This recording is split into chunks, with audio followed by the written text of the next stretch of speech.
Hello and welcome to the 2014 Wallace webinar series, Lessons 1 from Improving School Districts. Gerald and I will be in the background answering any WebEx technical questions. If you experience technical difficulty during or joining the WebEx session, please dial 1-866-229-3239. Note that as an attendee, you are part of a larger audience. However, due to privacy rights, we have chosen not to display the number or list of attendees to everyone on the call today. As a reminder, today's call is being recorded. We will hold a Q&A session at the conclusion of today's presentation. However, you can submit an online question at any time throughout the presentation today by simply typing your question into the Q&A panel located on the right-hand side of your screen. Just type your question into the text field and click Send. Please keep the Send To defaulted to all panelists. We invite you to sit back, relax, and enjoy today's presentation. I would like to introduce you to your first speaker and moderator for today's event, Ms. Karin Chenoweth from Education Trust. Ms. Chenoweth, you have the floor. When we talk about education, most of what we talk about comes down to teachers in a classroom with students. But actions do not take place in a vacuum. They take place in schools, which play a huge role in creating the culture, climate, and conditions in which classroom interactions take place. Similar schools do not operate in a vacuum. They exist as part of districts, create the conditions in which schools operate and which can make the difference between successful schools and unsuccessful schools. Much we know from common sense, but also some pretty extensive research. And in that box is a list of resources that demonstrate that. In Districts Matter, an important study from the Wallace Foundation. So, to steal a phrase, districts matter to students, even though students may not really notice. But what it looks like in real life when a district sets the conditions under which schools and thus students can be successful. Hi, I'm Karin Chenoweth, writer and resident at the Education Trust, a national education advocacy organization which operates on the theory that there are educators out there who have figured out how to help just about all kids learn, and it's our responsibility to find them and learn from them. Today we'll learn from some folks who I think have figured out an awful lot. They include the superintendent and current and former school leaders of the District of Indian River District of Delaware. Before introducing them, though, I want to explain why we think they're worth learning from. In the past 20 years, Indian River has grown considerably. Much of the growth has come from low-income families who do not speak English at home, due to jobs in the poultry industry. Many school districts that undergo that kind of demographic change decline in academic performance. But during that period of time, Indian River has improved. And its elementary schools are the top performing in the state, and middle and high schools have also improved, with improved graduation rates and proficiency rates, so that they're very close to the top of the state. If you look at data, it is a district that seems to have moved for all students at all levels. We're here to talk with Dr. Bunting, student of Indian River School District. Dr. Bunting, superintendent. We've got Renee Jerns, principal of Millsboro Middle School. Neil, assistant principal of Jordan Elementary School. Jay Owens, principal of Sussex. I've gotten them out of order. I apologize. And Dr. Sharon Brittingham, former principal for Frankford Elementary School. And first part of this webinar, just to let you know how this is going to be organized, I'll be talking to Dr. Bunting, and we're going to throw up in the conversation to the other folks who are here. But I hope will be a lively conversation. Again, if you have questions, type them into the Q&A box, not the chat box. That will not get you anywhere. And by the way, if you see me check my phone, I'm not checking my emails. I'm actually checking for your questions. For you who are watching the recording, we are hoping to schedule a follow-up conversation on Google Hangout, sometime soon. So keep your eye on our website. But now, welcome, Dr. Bunting. Welcome, Karin. Tell us about your background a little bit. How long have you been superintendent? What you did before? This is year as superintendent. Before, I was the K-12 director of curriculum, and prior to that, I was an elementary supervisor, an ELA middle school teacher, a teacher of the gifted and talented, and I actually began as a third grade teacher. So I began from K through 12. All Indian River. I started in Maryland, but I have done most of that in Indian River. I've been here since 1977. So you're still a member to the district. So talk about the changes you've seen in Indian River, the changes across the last, since you've been here. Seeing demographic changes, our population, for example, when I came into central office in 1991, we had less than 1% of our students coming from the Hispanic population. Now we're up to 27%. When I began working with Title I, we had 36% of our students coming from the ranks of what we would consider challenged students, and now we're up to 62% across the district. Varies. We cover 365 square miles. We have beachfront area, and we have public and rural areas. So we do have great diversity within the district, and we're determined to help every student be successful. Well, our districts would have been sort of knocked back on their heels by that kind of demographic change. And yet, during that period of time, achievement has increased, has increased,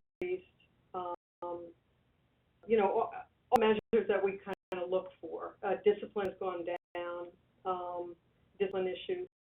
So about what is in place that helps the district despite quite dramatic changes in demographics? One fact I believe is that we work as a district. We try to implement research-based practices throughout the district, and yet we let our principals have kind of a tight relationship with us. So they're district programs, but we allow our principals to figure out, based on data, what might be most successful for his or her students in that particular school.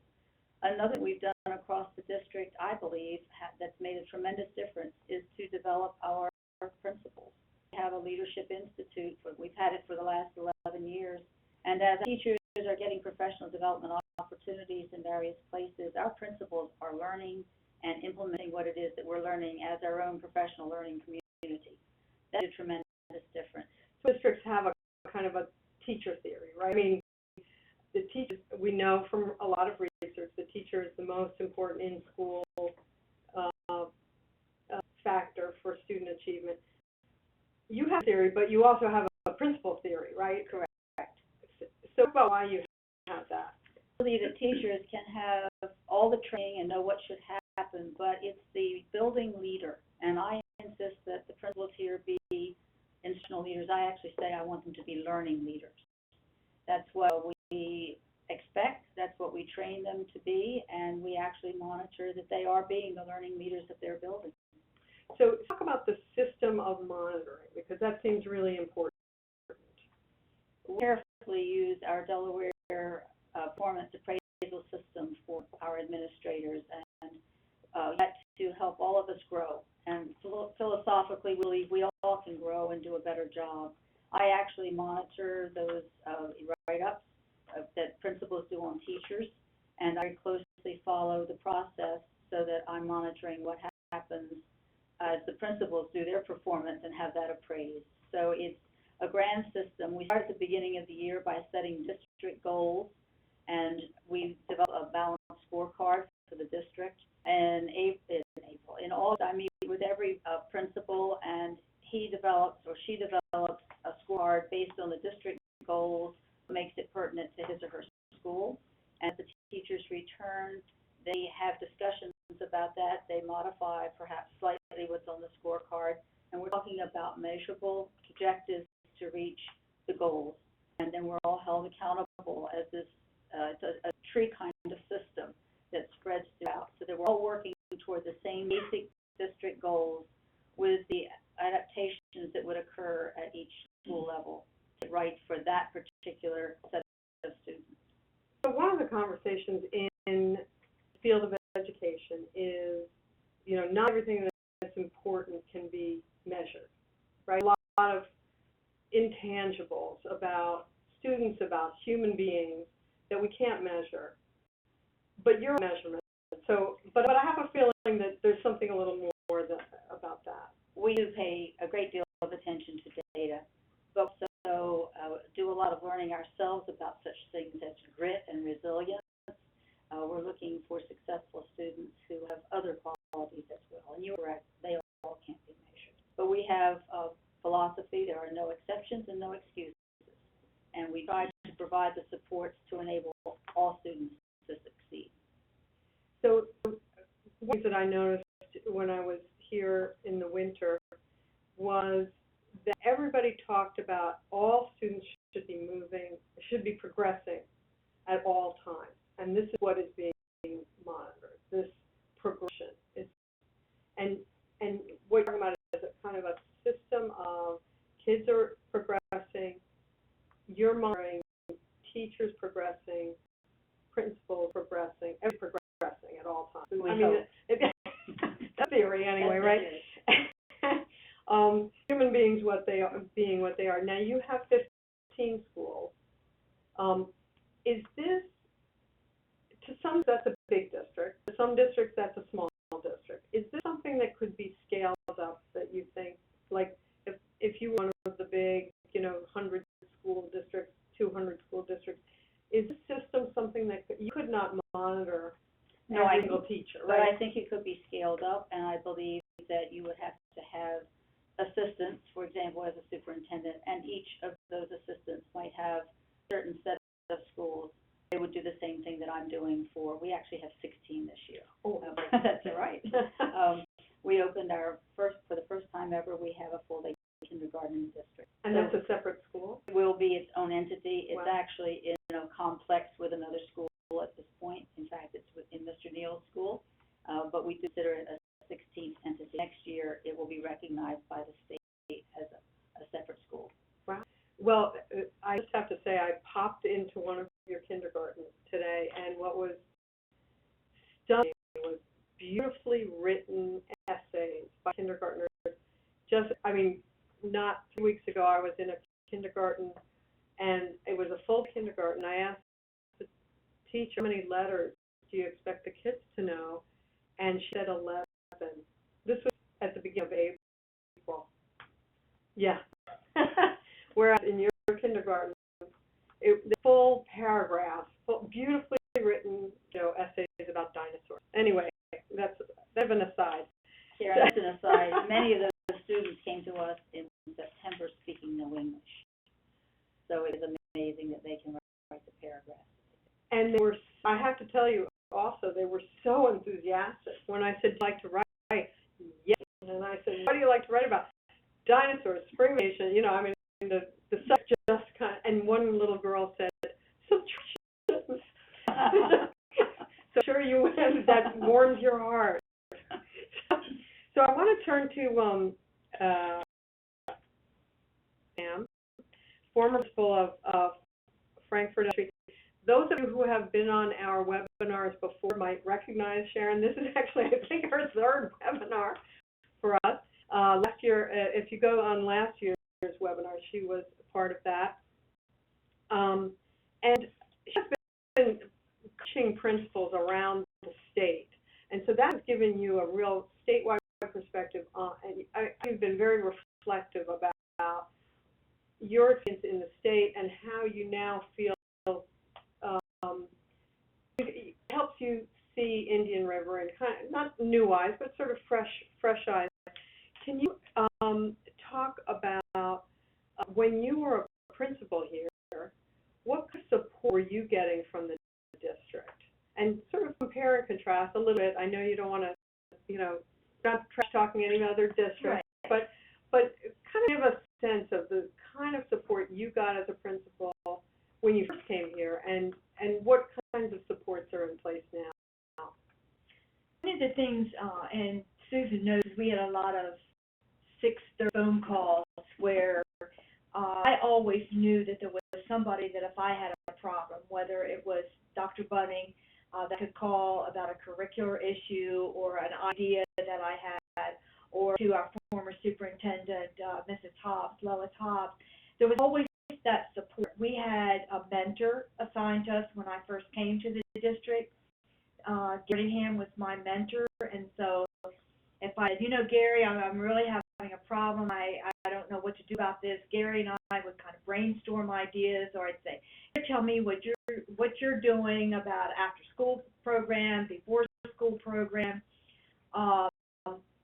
Who in the district there was that level of support, whether it was food service people who were there to give you support, to talk about expediting the amount of time kids spent in the cafeteria for breakfast or lunch, or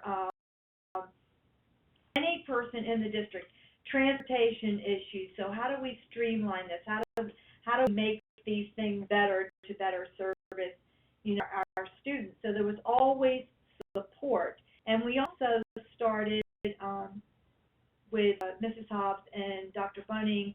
We started our principals meetings became, instead of these day-long meetings where you checked off agenda items and you went out of here thinking, oh my gosh, we started having meaningful conversations and sharing best practices.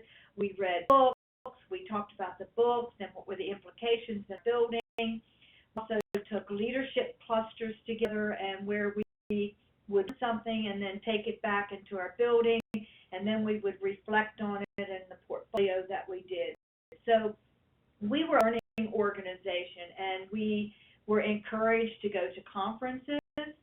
We were encouraged to be part of the statewide system. When I was a principal here, I was on the professional standards boards. I was also part of Delaware Principals Academy. I will tell you, your feet were always kept to the fire, because I remember right in this room, Bob saying to me, you work for the Indian River School District, you don't work for the state of Delaware.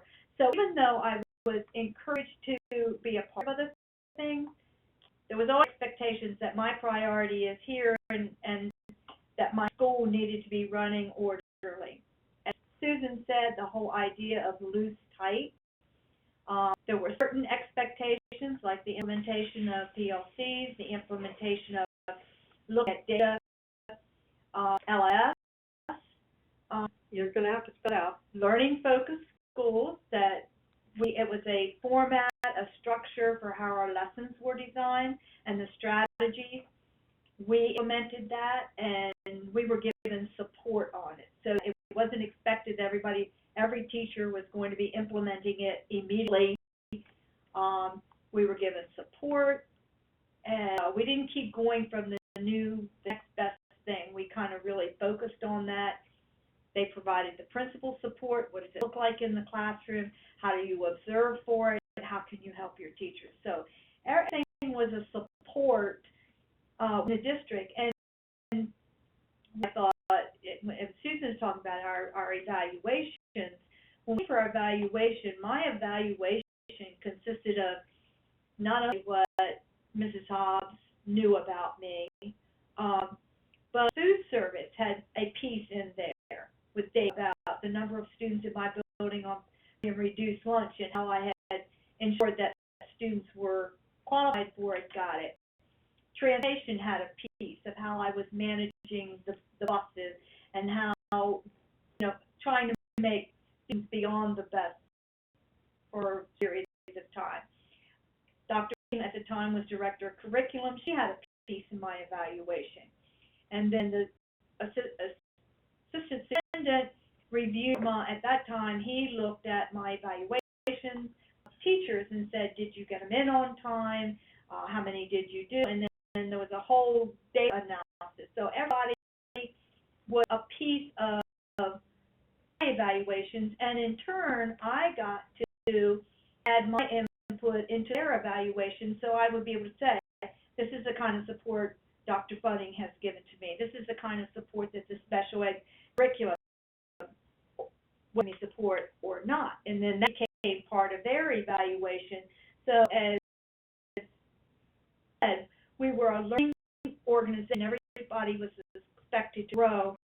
District office people were expected to be a support to the building principal. So one of the things I've been hearing is that there's been some consistency.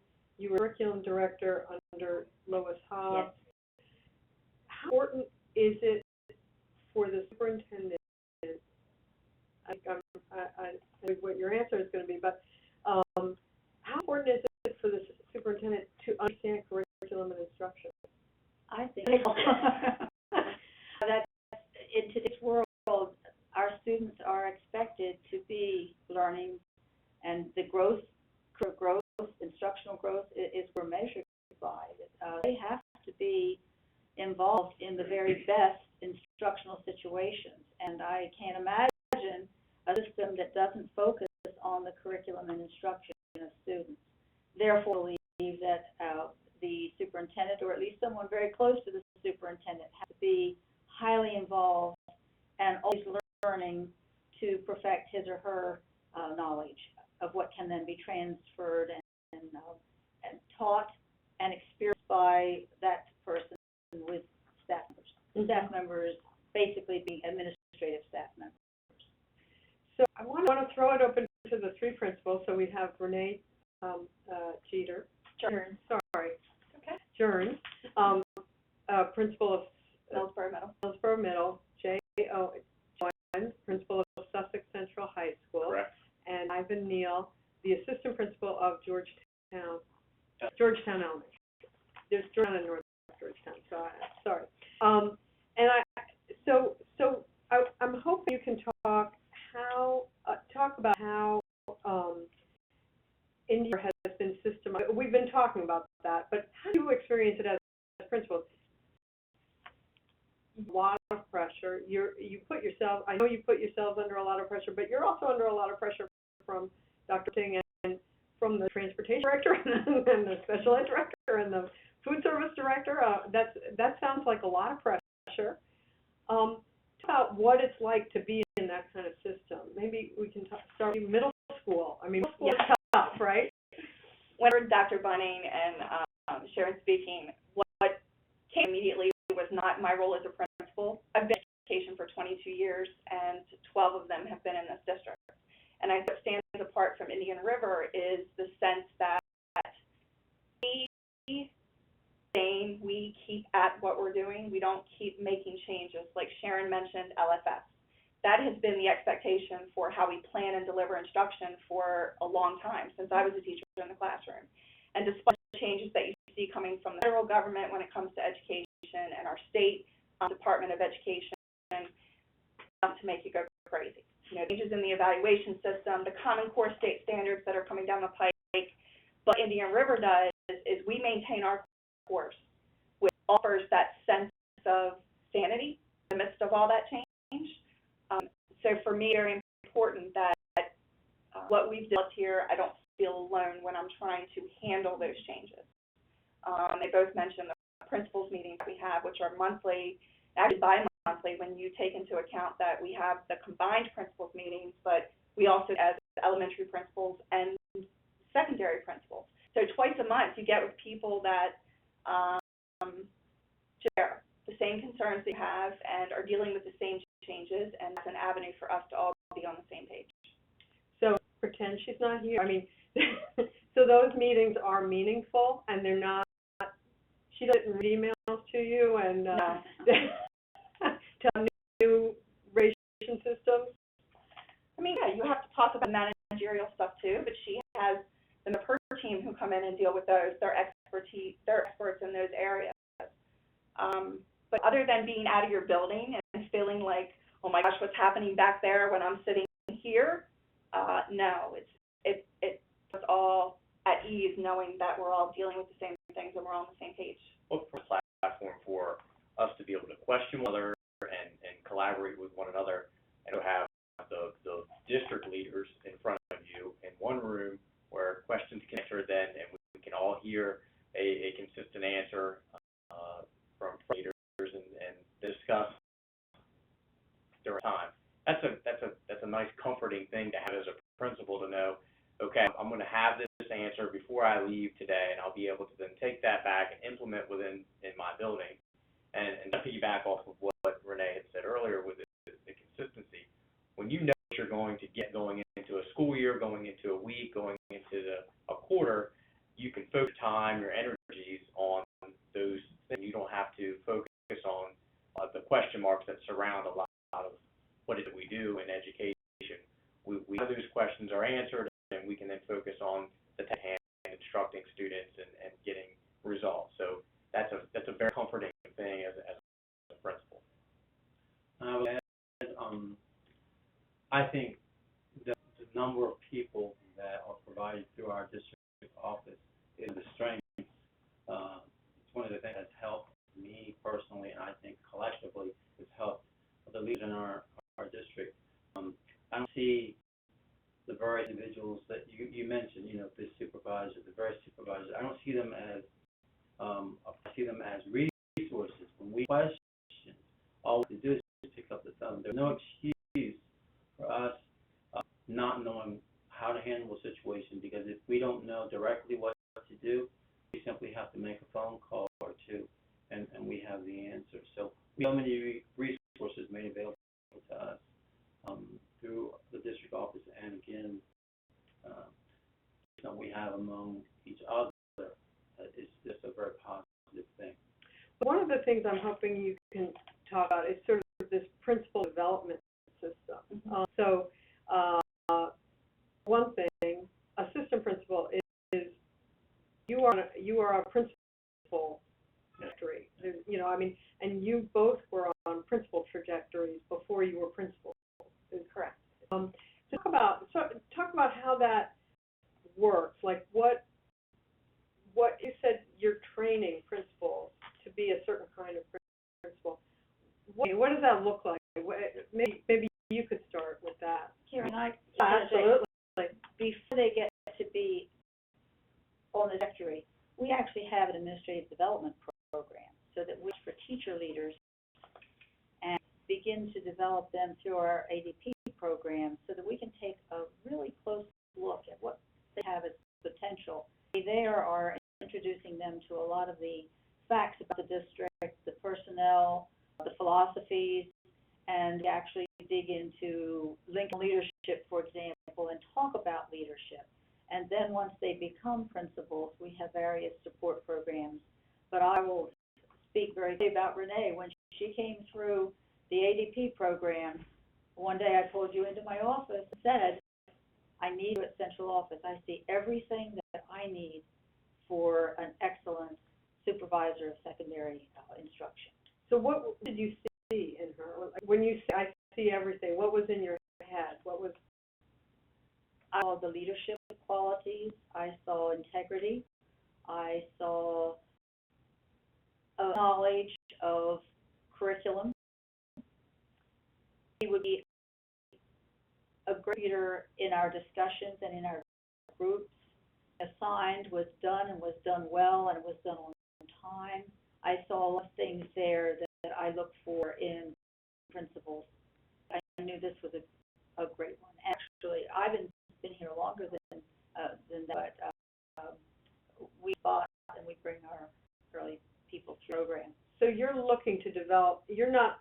If there's a principal open, you're not advising necessarily. You do. But many times we have worked and developed our own leaders within the district. So competitive with anybody who might come in. Yes. From outside. So what's it like in the book groups when you're a teacher?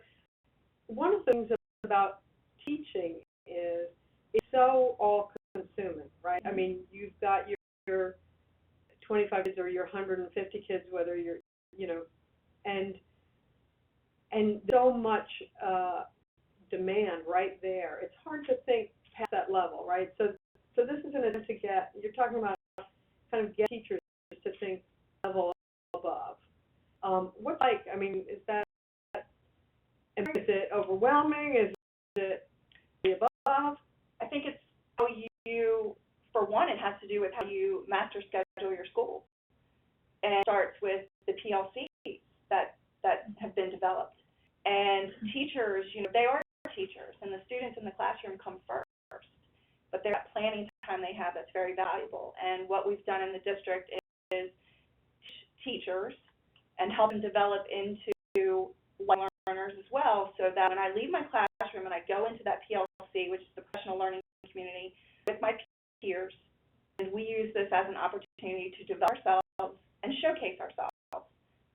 data analysis, it can be content planning, it can be, teachers now are using PLCs to conduct peer learning walks on each other. So it's just, you use every opportunity you have to be a learner. So through those opportunities, teachers kind of start to rise to the top of who your leaders are going to be. And that's how we all kind of came in the positions that we're currently in. It's like you take on those roles. Who's facilitate the peer learning walk today? And then that person's in the forefront. And school knows that this is somebody I need to keep my eye on, and this is someone I need to see what are their strengths, and let's put them in the right place. So, a relatively new principal. I mean, this is your third year, right? Yes, yeah. And you actually, although you're not peers, because My boss. but you were his boss too, right? I don't Or no, know that you not so really much. know. Okay. Yeah. So you to high school. High schools are tough places. Can you talk about where the high school was when you walked in, and we think it is now? Kind of give a. Well, I've been to high school for 5 years, principal for a little over 3. So coming in, there was a lot of growth to be made in multiple areas. Both School through people are so tactful. both instructionally and discipline and the culture. So we have to look at that in terms of where we attack this the most, and we quickly realize we don't have time to really piecemeal it together. We have to attack everything now and make this better instantly. So we developed some goals with the assistance from this and the major supports, and that's one thing we really haven't we don't, but the resources that are made available to us are tremendous, especially a school that may need additional resources. I would give phone calls. How is this going? What can we do to help you? And whether it's personnel assistance or financial assistance with various programs, what is needed, and that's a very comforting feeling moving into an environment that is tough at times. So setting really clear goals and getting some quick wins was for that with turning around a school. And I came up through that administrative development program that we've talked about too, and to kind of back to that for a second, it's a comforting feeling when you're going in and getting to know the level administration from the floor as a teacher or an assistant principal, and in an environment that isn't so rigid that the work environment can be sometimes. It's a very calm environment, and you're discussing with the superintendent or the director of finance or the director of instruction, the assistant superintendent, these people that run your district, and you're able to ask them questions and to learn from them before it's the thing. It's a kind of a test drive, and you get to learn from them. So then when you're in the driver's seat, you some of those questions answered, and more importantly, you've developed a good relationship with those people, and you don't feel nervous picking up the phone and talking to them or going to them with some. So that and being in the district and those experiences, going in as a principal in a tough building and trying to get things turned around, it's nice to have those resources available to me. So it was a tough building you walked into. What was, like, when you became principal, you had already been there 2 years as assistant principal. Correct. What was, you were, as soon as you became principal, you thought, okay, this is what I'm going to do this, and this will set something. It'll set a new, what was that? Well, I think we had made some major headway with discipline. So the students were beginning to know, okay, these folks have expectations for us and standards, and we're going to follow those standards. So we were chipping at that, and we were making some significant progress. So I think my objective was, I want to build a culture in the building among the administrative team and among the teachers where we really want to be here, and we really want to make this a place where kids can learn. We are comfortable in this environment, and we want to thrive in this environment. So working with the teachers and the staff to create a building climate that was really conducive to learning and to just be pleasant, a place to walk into and want to be. High schools are places to be. I mean, that's just the fact about high schools, and so that was really top of your mind.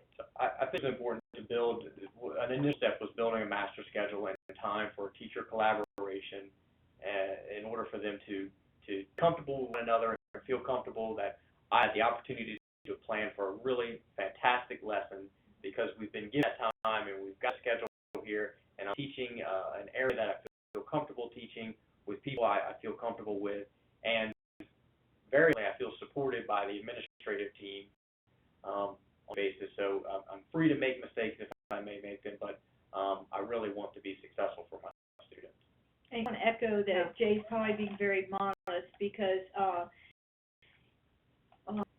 walk into Sussex Senior High School, it is a place where you feel very comfortable. You go into classrooms. I'm part of the Alternative Routes for Certification. I teach those teachers, and I've worked with many schools throughout the state. They're very supportive of those teachers, but the whole culture, and over the past 3 years, Jay and their administrative team have done a phenomenal job that you always see in high schools, the culture and the adherence to following a protocol for lesson design and the framework and engaging students. And it's very, very obvious in that school. And I teach those teachers, some of them that are alternative routes, and they come in and they talk about the support that they're getting in the school. Mm-hmm. Now you're from Indian River. Did you go to Georgetown? Is that right? I went to Georgetown Elementary, graduated from Sussex Central. I'm a local.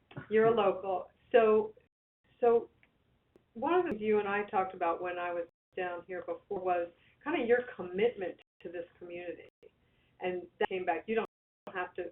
I mean, not have to be here. You could all be somewhere else, and you're committed to this community. Can you talk about that?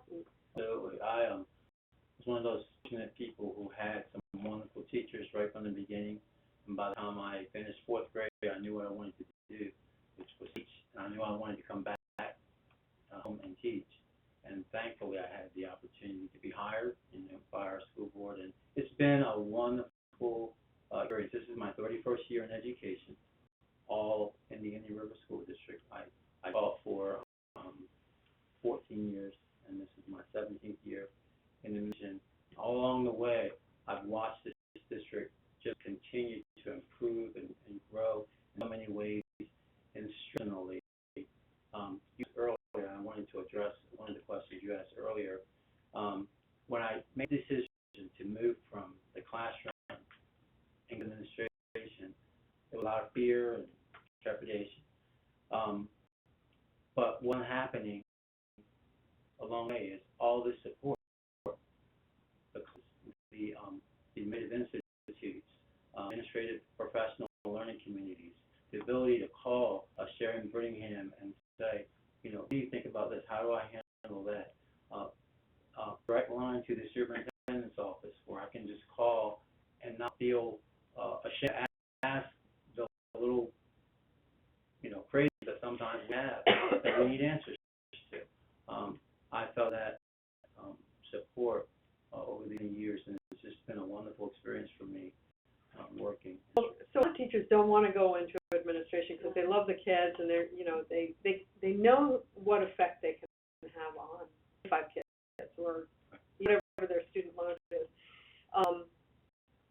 And don't leave that because, and the principals will say, you're not going to be dealing with kids. You're going to be dealing with, transportation and buses and French fries and, lighting fixtures and stuff, right?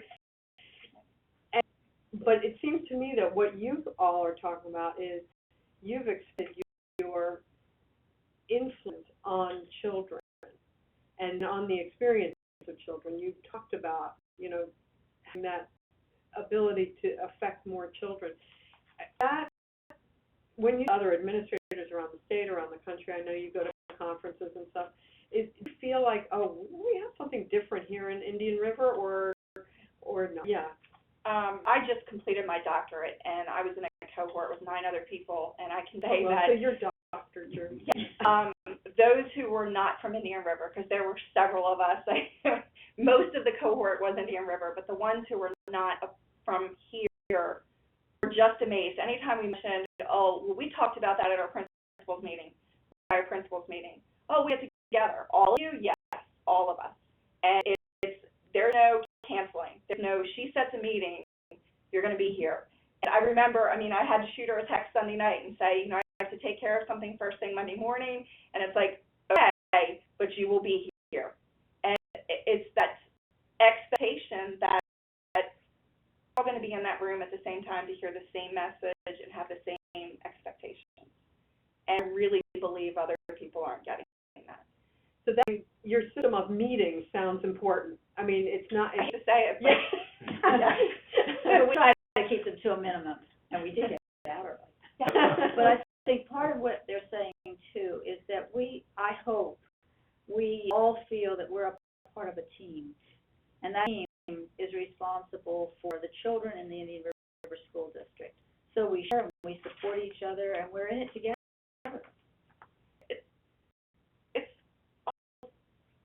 Like Jay and I talked today twice, and it's not just calling Jay because he's a secondary principal. I pick up the phone and call elementary principals. It's just the feeling of, like Ivan was saying, you pick up the phone and there's going to be somebody on the other end who can either commiserate or offer an experience who's been through it. And I do work outside of the state of Delaware. I remember recently doing a professional development, and there were about 40 principals in the room, and it was like from 8 to 12. 12 o'clock came.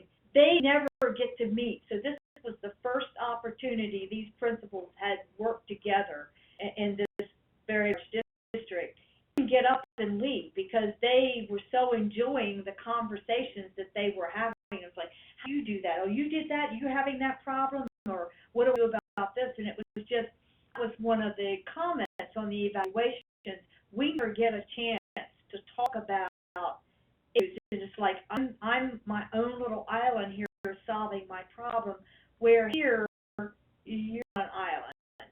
You're working with other people to solve problems and have professional conversations. So I have a couple of questions here from the audience. One is, some things you're tight on, some things you're loose on. Just heard about something you're kind of tight on, which is like attendance at meetings. But do you also differentiate among schools? So Jay walked into a tough school. So were you tighter, not necessarily on him, but on the school? And whereas another school is doing just fine and you're looser, or does everybody get the same level of scrutiny? I work with that. No, I think what we do as far as being tight, we set some parameters. For example, this balanced scorecard, and some of the things are pre-populated. For example, at the high school level, want to have more students accomplishing a successful advanced placement exam. We want them, it's not numbers of participants, we want them to be successful. And that's stated. There's certain things that they know they have to live up to. We use LFS throughout the district. That's a non-negotiable. We're going to complete the state requirements on time. For example, our DPAS 2 documents will be finished and the percentage will be what the state is requiring.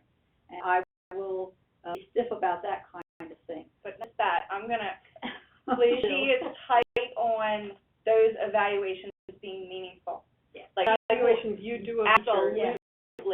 If you think you're being, where our state evaluation system is set up is it's very factual. You just write very factually what you observed in the classroom or what was said during a conference. And if she thinks that you're being too easy on a rating, she will email you and say, I read your evaluation last night, and this is what I'd like to see happen. It's not, there's the biggest we have that can make change in teacher pedagogy. And that is something she's tight on. The teacher evaluation is the biggest thing. That's the lever you have. Yeah. So she says you're going to meet that deadline for the evaluations being done, and she is. It's like if it's supposed to be 85% at the end of April, it's going to be 85%. But even more important than that is that they're meaningful, that the teachers really get growth feedback from that. So, I mean, So for in your example, instruction, I read 20%. you read 20%. Wow. Seems like a lot. Provide feedback. Seems like a lot. So can a principal give an example, adaptation at their school that was different from what other schools did? I can give you one when you were talking about Yeah. loose tight. When I was principal here, a large increase of Hispanic students and a lot of free and reduced lunch. We had time half-day kindergarten, and we also had an extended day. In the middle of the day, the bus would go home about 2 kids because everybody needed to stay for an extended day. So Lois, who was superintendent at the time, I asked my specialist and I said, we would have all-day kindergarten. We're out of our Title I fund. Time, none of the schools in the district did it. But my school was the highest poverty, the highest Hispanic population, and so we had all-day kindergarten for many, many years. So that was an example of where I was allowed that autonomy in that. Another example was where when I came here, it was whole was the curriculum, and the teacher said we really need a phonics program, and we were in autonomy at that time. I did not pick the same phonics program that everybody else did. So I told we all had to have a phonics program, but you were given autonomy to select. So it was, we'll have a phonics program, loose as to which one was in place. So that were 2 examples when I was. And then I'm going to guess that there was some monitoring of the different schools, and turned out, one school's phonics program was more successful than another, and maybe you should consider that. Am I reading your district right? Yeah, okay. and you had to have data. I remember in this very room, Lois Hobbs said to me, you will have to prove to me that this is working. I will be looking at the data. I don't want them napping. I don't want them doing this. If they come in reading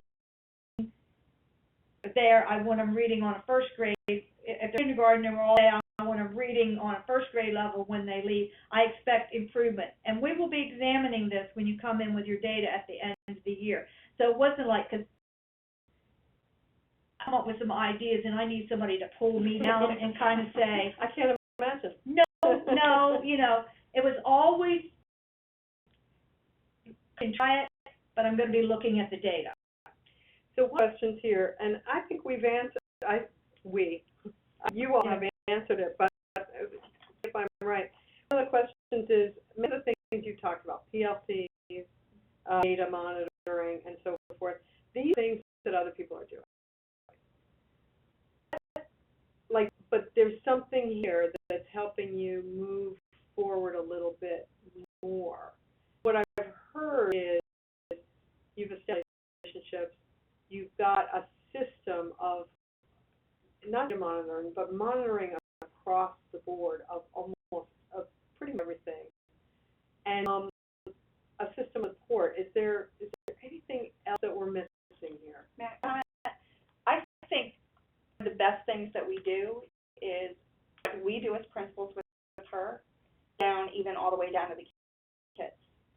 So I can only speak for my school, but my kids have even like their own PLCs. During PI time, they do their What own does that little, look like? with kids, they're Yeah. teaching each other. If they're struggling with a certain concept and the teacher gives them permission, you go over there and you help each other with that. They do their own little PLC over there by themselves. But to every individual kid, they data cards. They keep their own data, and they come to the teachers. And I can't tell you how many kids come running into my office excited to show me their data card.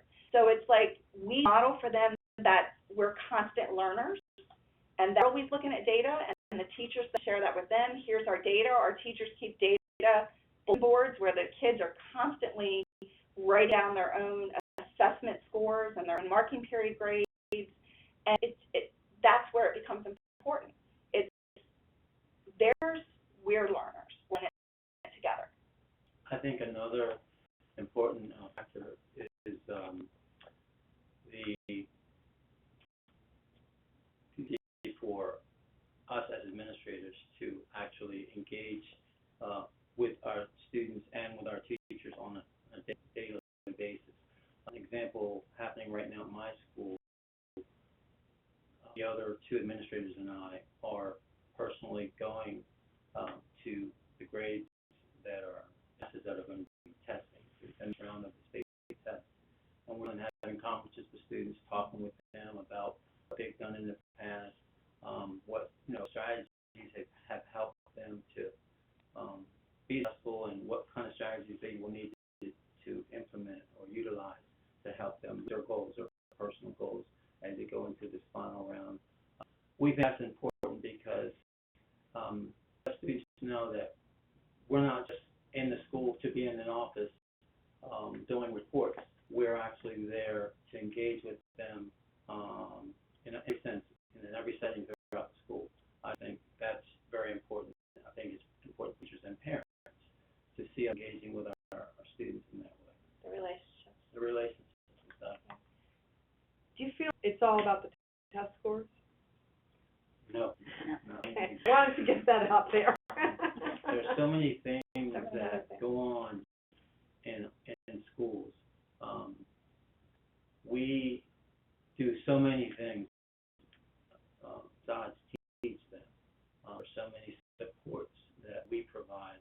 Our school, the high poverty population that we serve, there's so many needs beyond learning and instruction they have to be attuned to on a daily basis. And we just have a wonderful staff, work collaboratively to do those things to the needs of our students.